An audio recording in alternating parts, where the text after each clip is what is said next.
bonjour, je suis heureux de vous retrouver. C'est presque notre 1000e émission Prière inspirée. Waouh, c'est vraiment fou, extraordinaire ce que Dieu a fait à travers toutes ces émissions. Il s'est passé des choses extraordinaires. Et pour fêter ça, notre 1000e émission qui aura lieu vendredi en live, on va faire justement ce live de 3 heures comme une veillée de prière. Et tout de suite, on voit ce que c'est dans cette petite présentation du live de vendredi prochain.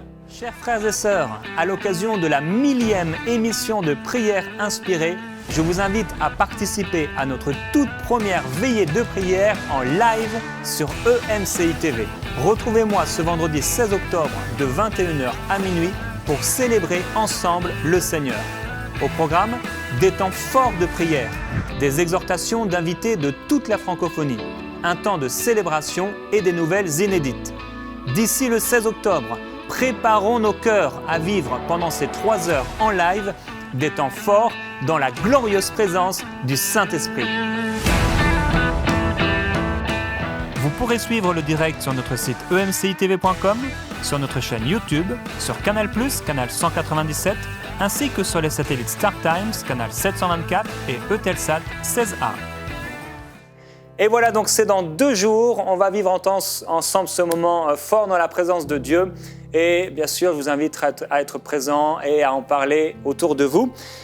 On croit qu'il va y avoir de nombreux témoignages et des témoignages donc, de gens qui vont être touchés pendant ce live. Témoignages comme celui que je vais vous lire maintenant. Alors, c'est Muriel Oriane, qui est camerounaise et qui vit en Allemagne. Elle dit aujourd'hui, le 11 septembre, donc ça date d'il y a quelques jours déjà, quand j'écoutais Prière inspirée sur le thème « Libérez votre foi et recevez le baptême du Saint-Esprit », j'ai ouvert ma bouche et je me suis mise à parler en langue au moment où le prophète Jérémie a dit d'ouvrir la bouche et de libérer notre foi. J'étais tellement très ému et je pleurais de joie car j'ai beaucoup prié et longtemps aspiré à parler en langue. C'est pourquoi je veux témoigner et dire à tous ceux qui écoutent ce message et qui n'ont pas encore expérimenté cela, de persévérer et d'avoir foi, de continuer à chercher Dieu sincèrement et il se révélera. Merci pour tout ce que vous faites, cordialement. Muriel Oriane, partenaire de MCI. Eh bien, gloire à Dieu, je vois maintenant qu'en plus vous êtes partenaire, Muriel. Merci parce que le Seigneur n'oublie rien de ce qu'on fait pour lui. Et merci également pour votre soutien, d'être partenaire avec MCI. Et j'en profite aussi pour dire bien merci à tous les partenaires de MCI, vous tous qui chaque mois mettez à part de côté 35 €, peut-être 35 $ selon là où vous êtes, pour le Seigneur, pour le royaume de Dieu. Merci de tout votre cœur parce que ce que vous faites produit du fruit au quotidien, pour ne pas dire à chaque minute, quelqu'un est béni par un programme de MCI TV. Alors merci de votre cœur. Aujourd'hui, on va parler du renoncement. On voit ensemble plusieurs événements de la vie du Seigneur Jésus-Christ, des choses qu'il a dites, des choses qu'il a entendues. Et de ces choses, nous pouvons voir que il y a des contraires, des oppositions, vraiment des choses, des 2 extrêmes parfois, entre ce que nous dit le Seigneur Jésus-Christ, la parole de Dieu, et le faux évangile. Donc pour cette 3e journée, on a parlé ensemble de différentes choses. On a parlé entre autres hier de la sanctification, lundi du prix à payer. Et aujourd'hui, j'ai à cœur de vous partager sur le renoncement. Toujours à propos de l'histoire dont on a parlé hier, qu'on a lu hier, du jeune homme riche. Le jeune homme riche arrive au Seigneur Jésus-Christ. Jésus l'amène vers les commandements de Dieu. Le jeune homme riche répond, « Eh bien, j'ai gardé toutes ces choses depuis ma jeunesse. » Et Jésus dit, « Eh bien, c'est bien, mais il te manque encore une chose. Vends tout ce que tu as, premièrement. Donne-le aux pauvres, deuxièmement, et on oublie souvent la suite. Puis viens, troisièmement, et suis-moi, quatrièmement. » Très souvent, même quand on annonce l'Évangile, on fait les choses à l'envers. On dit « Venez à Jésus » et ensuite vous allez vous débarrasser de tout ce qui pourrait déplaire à Dieu, etc. Mais Jésus, plusieurs fois, va se retourner vers la foule et va dire « Mais si quelqu'un veut me suivre, qu'il renonce à lui-même, qu'il se charge de sa croix et ensuite qu'il me suive. » C'est très particulier, tellement différent. Ce que le Seigneur Jésus-Christ annonce et ce que la religion annonce. En fait, la religion, le faux évangile, évite à tout prix de parler du renoncement. Ou alors, s'il en parle, c'est de manière très religieuse, où en réalité, on va dans la chair faire des choses. Par exemple, on va s'empêcher de manger, on va marcher sur les genoux pendant tant de kilomètres, on va réciter 500 fois la même prière, mais en réalité, ça ne change absolument rien à l'intérieur du cœur. C'est assez impressionnant de voir qu'il y a des gens qui peuvent vivre un peu reclus de la société, qui peuvent s'empêcher de faire tout un tas de choses, donc ils n'ont pas de téléphone, ils n'ont pas de télé, etc. Mais en fait, à l'intérieur, ça ne va pas du tout. Ils n'ont pas renoncé au point où, parmi ces gens-là, il y a des gens qui peuvent aller dans des monastères, des gens qui peuvent aller faire de telle et telle chose qui apparemment sont très religieux, mais en fait, ils ne sont pas sauvés. Et pourquoi ? Parce qu'ils n'ont pas encore renoncé réellement à leur vie. Donc, on peut faire plein de choses religieuses sans être réellement sauvé, sans avoir réellement renoncé à notre vie. C'est pourquoi le message du Seigneur Jésus-Christ était un message radical concernant le renoncement. C'était tellement fort, tellement radical, ce message de renoncement. Donc, ici, il dit, il te manque encore une chose.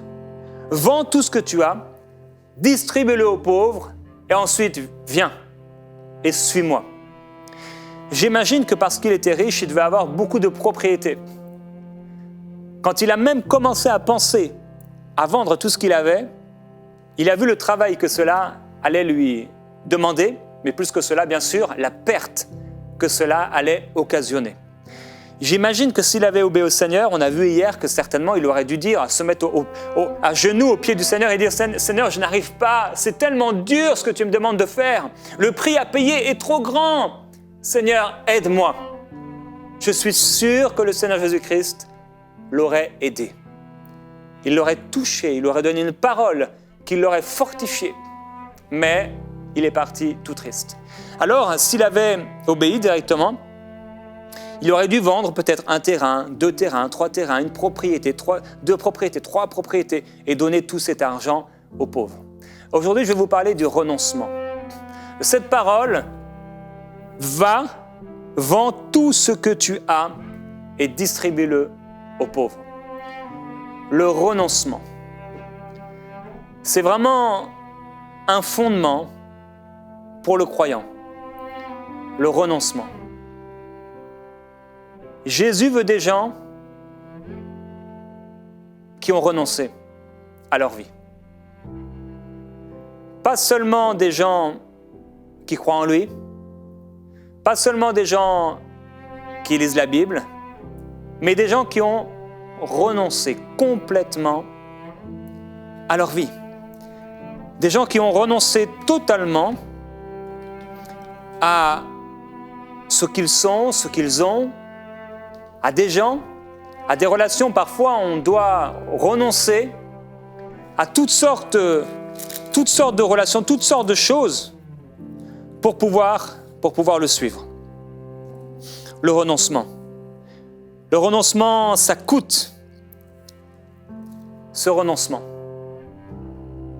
Il faut savoir renoncer. Jésus dit, quiconque ne hait pas son père, sa mère, ses frères, ses sœurs et même sa propre vie ne peut pas être mon disciple.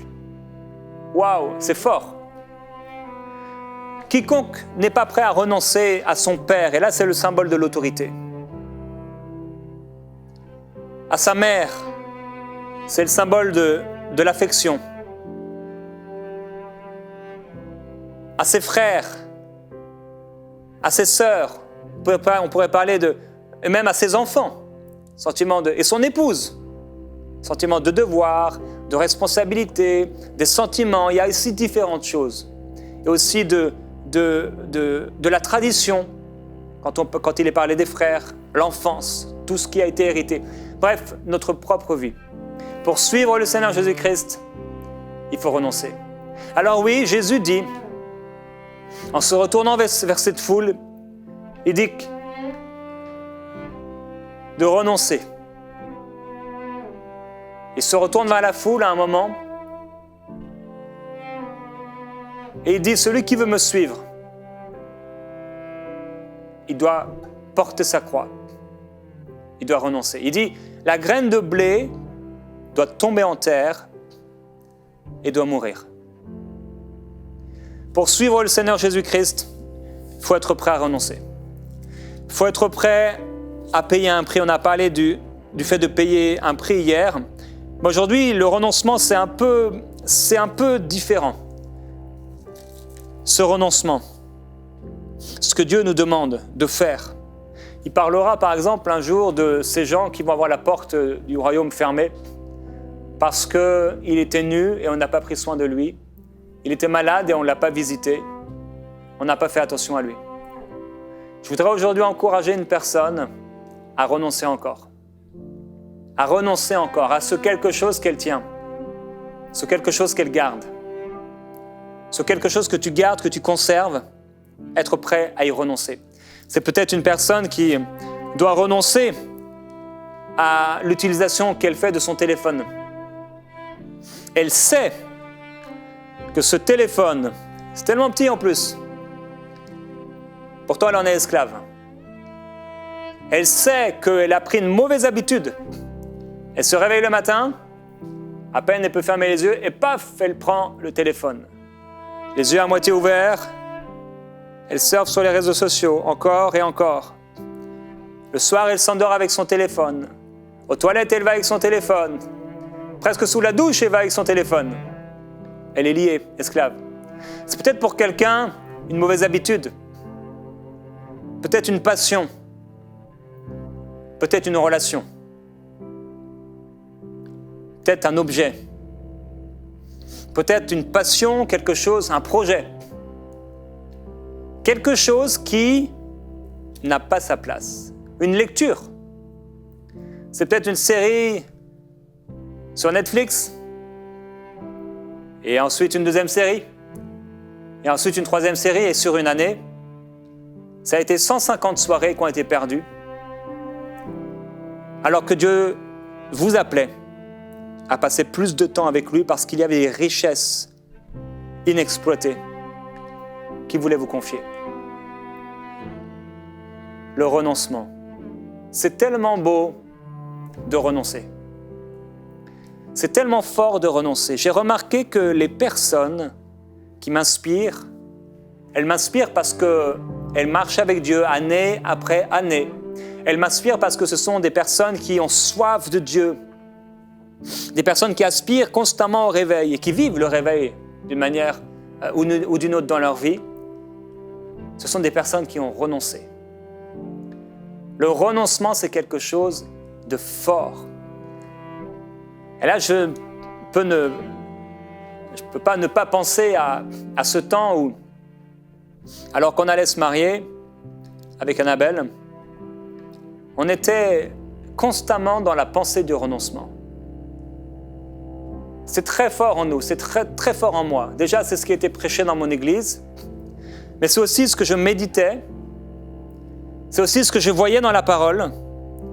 Quand je vois Pierre, quand je vois les apôtres, qui quittent tout ce qu'ils avaient, ils quittent leur métier, ils quittent leurs habitudes, ils quittent vraiment toute leur stabilité, leur point d'appui, leur fondement. Ils quittent toute leur sécurité financière, sécurité au niveau des relations, parce que tout à coup, ils sont devenus bizarres pour les gens. Ils quittent tout pour le Seigneur Jésus. C'est fort.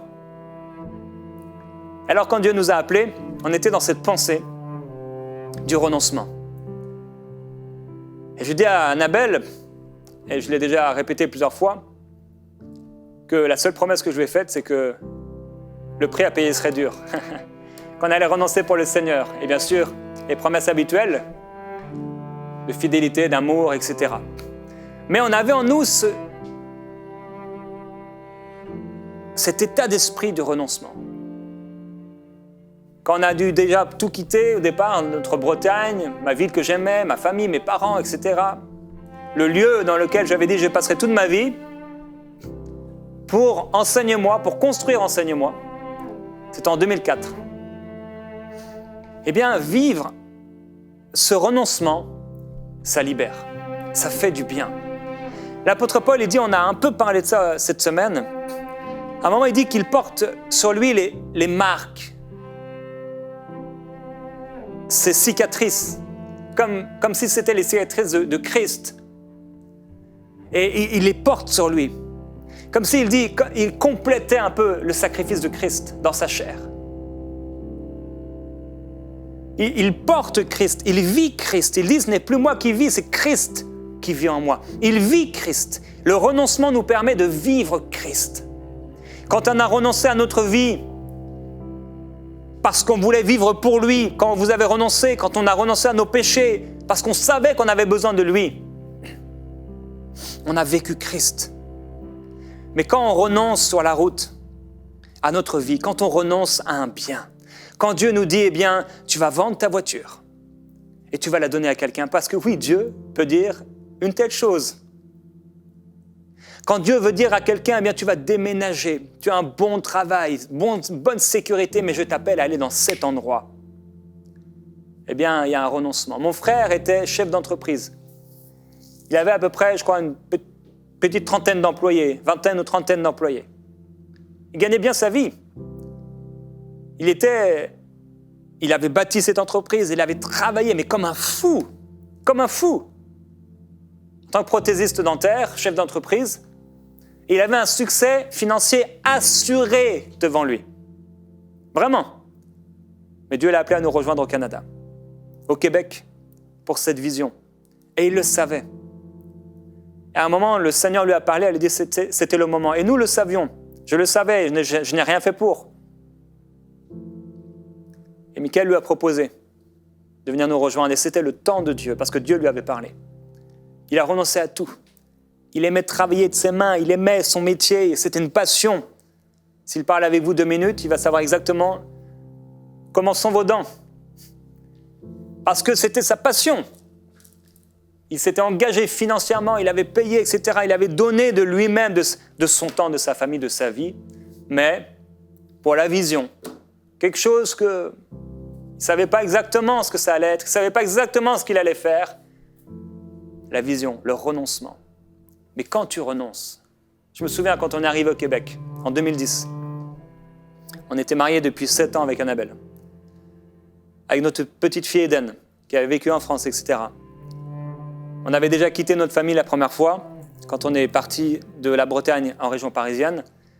Mais là, c'était un départ beaucoup plus loin, 6000 km.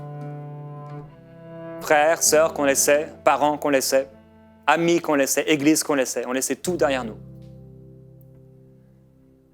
Et on avait nos 2 valises, on avait donc chacun une valise, une grande valise, une petite valise, et également pour notre fille Eden. Et on avait quelques milliers d'euros pour pouvoir s'acheter une voiture, acheter des meubles, se réinstaller complètement. On n'avait pas grand-chose. Mais qu'est-ce que ça fait du bien de renoncer pour le suivre.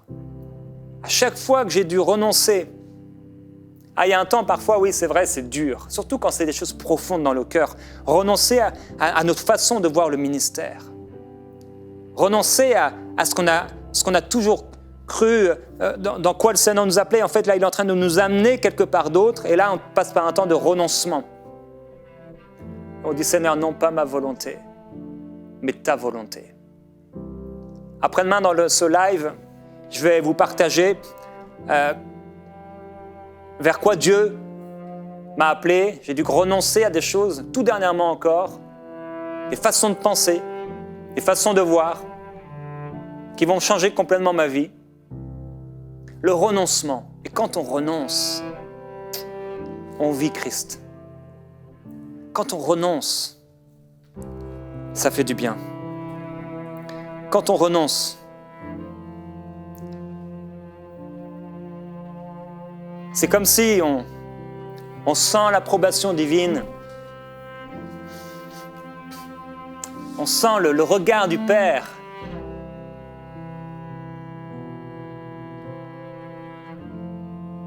Le regard bienveillant. Le Seigneur qui dit, eh bien, parce que tu n'as pas eu peur de renoncer, je n'aurais pas peur de confesser ton nom devant mon Père et les anges qui sont dans les cieux. Il y a quelqu'un qui doit renoncer aujourd'hui.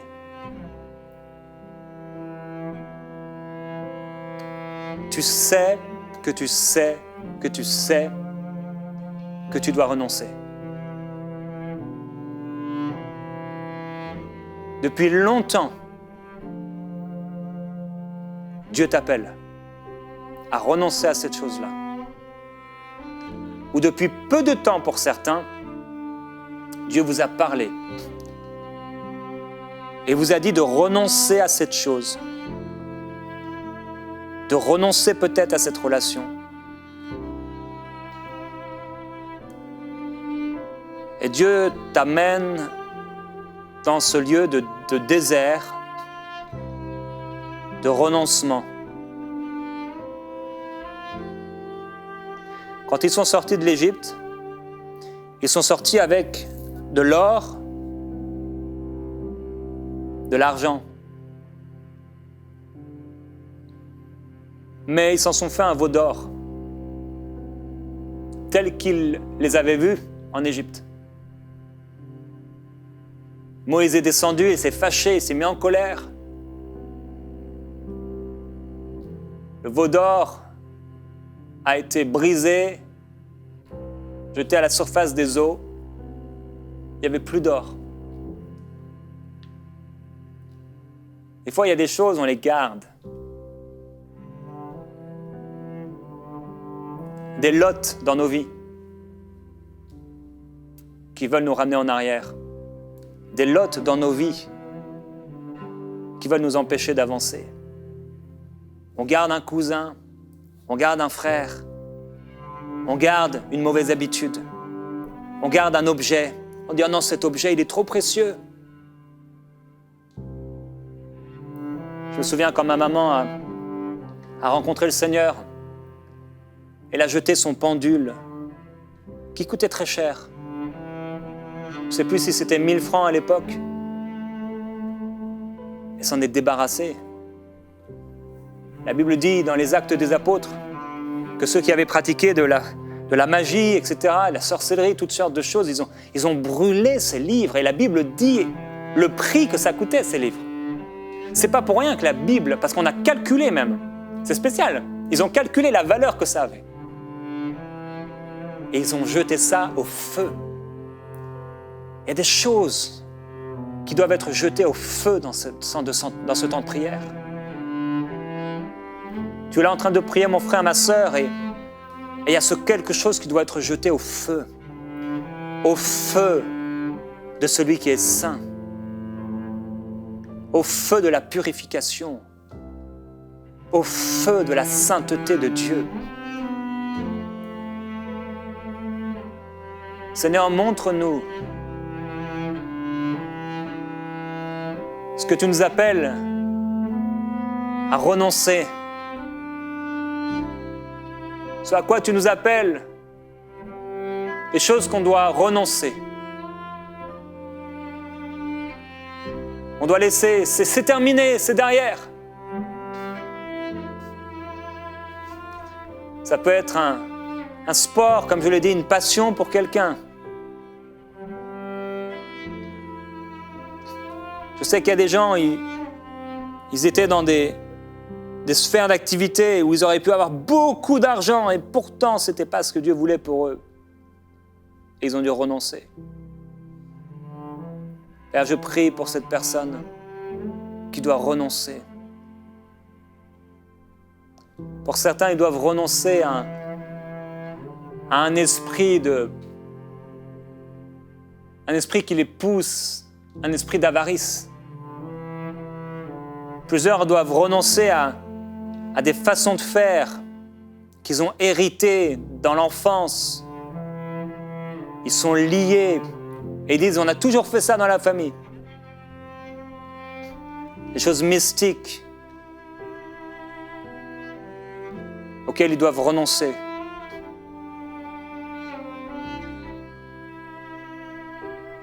Père, nous voulons renoncer à tout ce qui pourrait te déplaire, à tout ce qui voudrait prendre ta place,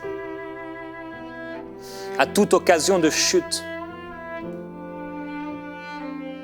Tu savais que l'argent, la richesse dans la vie de ce jeune homme serait pour lui une occasion de chute. Tu avais mieux pour lui. Tu n'allais pas le laisser dans la pauvreté. Tu n'allais pas le laisser dans la misère. Tu avais mieux pour lui, quelque chose de tellement plus grand, de tellement plus glorieux qu'un peu d'or et d'argent. Tu l'as même promis, si à cause de toi, à cause de ton royaume, on laisse des biens, des terrains, on aura dans cette vie présente et dans la vie à venir jusqu'au centuple. Père, je prie pour cette personne qui doit renoncer. Merci pour la force de ta parole dans son esprit. Je prie, Père, que tout en elle, tout ce qui reste du vieil homme, tout ce qui est résistance soit brisé. Tout ce qui refuse d'obéir soit brisé. Tout ce qui veut la retenir captive soit brisé. Que tout puisse te glorifier. Que Christ, qu'elle puisse te vivre Christ, la grâce du renoncement. Comme on se sent léger, Seigneur, quand on renonce. Comme on se sent bien dans l'intimité. On te connaît par l'obéissance. On te connaît. Ta parole déclare que tu préfères l'obéissance à de nombreux sacrifices. Mais parfois l'obéissance amène des sacrifices. Le renoncement. C'est toi, Jésus-Christ, qui as renoncé dans le jardin de Gethsémane. Tu as renoncé à un plan qui n'aurait pas été celui du Père.